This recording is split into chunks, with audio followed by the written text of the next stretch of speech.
को छोड़ करके यहाँ पर तो कुछ ना कुछ तो हो रहा है, कुछ ना कुछ तो उथल पुथल मची हुई है, इसलिए हम लोग यहाँ पर आए।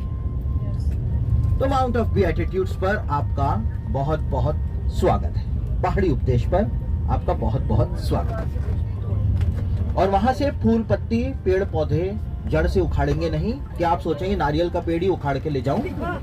तो थोड़ा सा ध्यान रखें, हम इंडियंस की रेपुटेशन कुछ खास अच्छी नहीं होती है, लोग इंसल्ट करते हैं हमारी, तो हम अपने देश की भी एक अच्छी छाप छोड़ करके जाएंगे, डिसिप्लिन में रहेंगे और ज्यादा शोर भी नहीं मचाएंगे, ठीक है।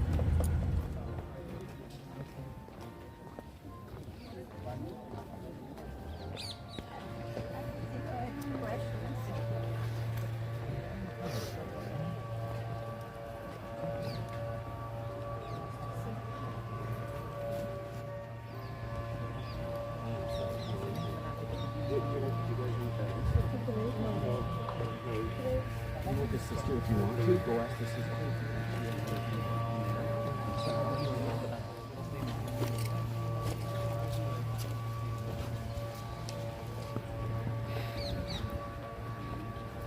सही चलना क्या भूल जाते हैं।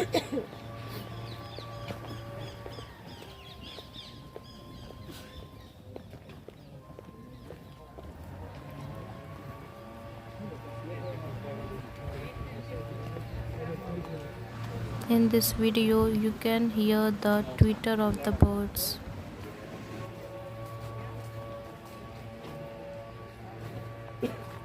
पहले ग्रुप फोटो ले लेंगे, कोई है नहीं तो। यहाँ पर गॉस्पेल के अंदर यानी सुसमाचार के अंदर बताया गया है कि यीशु मसीह ने अपने शिष्यों को एक उपदेश दिया था, और जो सुसमाचारों में है जिसको पहाड़ी उपदेश कहा जाता है। Okay. We know Jesus spent at least it was his headquarters area here, especially the last 3 years of his lifetime during his ministry. Okay, he was close by Capernaum and Tabgha and the Mount of what we call Beatitudes. तो यीशु मसीह की जो पूरी ministry का मुख्यालय था वो गलील की झील के आसपास ही था, गलील की झील का क्षेत्र ही था, और यीशु मसीह यहीं पर ही पूरी सेवकाई करता था। पास में ही कफरनहूम में, पास में ही जहाँ पर यीशु ने 5 रोटी 2 मछली का आश्चर्य कर्म किया था वो भी बाजू में ही है, और जहाँ पे पतरस के साथ मुलाकात करी थी जी उठने के बाद वो भी पास में है। Okay. Since this was an area located on a main road, ancient main road, it was between 2 empires, the Egyptian Empire and the Eastern Empire, which is like the Assyrian and the Babylonians. And that road, and I'll show you that more when we get to Capernaum, it's called Via Maris. देखिए ये जगह जो है वो उस जगह पर स्थित थी उस जमाने में जहाँ से एक बहुत महत्वपूर्ण रोड निकला करती थी, और वो सड़क जो थी वो इजिप्ट को असीरिया से और बेबीलोन से जोड़ा करती थी, अशुर से और बेबीलोन से जोड़ा करती थी। वो एक ट्रेड रूट था जहाँ पे व्यापारी अपना ट्रेड का सामान लेके जाते थे, उसको विया मारिस कहा जाता था। विया मारिस का मतलब होता है व्यापार का मार्ग। So this was like a primary location.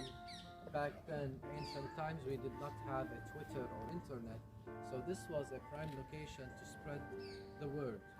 और देखिए व्यापारियों का जो मार्ग था उसमें व्यापारी गलील में रुकते थे सामान बेचने के लिए, तो मेन रोड थी, यहाँ से व्यापारी उधर से भी आते जाते थे, इधर से भी आते जाते थे। यीशु मसीह जब यहाँ पे प्रचार करता था, पहाड़ी उपदेश देता था या लोगों के बीच में चंगाई करता था, तो उस समय ट्विटर नहीं था, फेसबुक नहीं था, यूट्यूब नहीं था, इंस्टा नहीं था, तो ये नहीं थी, क्योंकि यहाँ से देश के लोग यहाँ से ट्रैवल किया करते थे, तो वो सुन करके उस बात को अपने क्षेत्रों में ले जाया करते थे। And let's get back to the Beatitudes. Basically, the inner meaning of the Beatitudes, the blessings, is the acknowledgement of being spiritually clean heart. Okay, so whoever have a clean heart will gain the kingdom of heaven. This is basically the meaning of the Beatitudes here. देखिए धन्यवादियों का मतलब ये है कि धन्यवादियों का मतलब सिर्फ ये है कि हम अपने अंदर शुद्धता को लेकर के आए, जो यीशु मसीह ने धन्यवादियाँ बोली सर्मन ऑन द माउंट पे। और यीशु ने कहा कि धन्य है वे जिनके मन शुद्ध हैं, क्योंकि वो परमेश्वर को देखेंगे। तो शुद्धता की शिक्षा जो है वो ये धन्यवादियां हमको प्रदान करती है। This is a modern church, but this has been a site for pilgrimage to visit since the Byzantine time. But this one is by an architect, his name is Antonio Berluzzi, and I want you to remember that name because we're going to visit quite a few churches in the Holy Land designed by him. And usually Antonio Berluzzi, when he built his own churches, he looked through the Bible and reflect that on his design. Okay, so it's an octagonal church based on those 8 beatitudes. Okay. देखिए ये church जो है वो आपका आधुनिक church है। इसको Antonio बल्डूची नाम के एक इटालियन जो आर्किटेक्ट था उसने डिज़ाइन किया था। और ये नाम एंटोनियो बल्डूची जो है इसको याद रखिएगा, क्योंकि यहाँ पर कई सारे चर्चेस में हम जाएंगे जो उसी ने डिज़ाइन करे।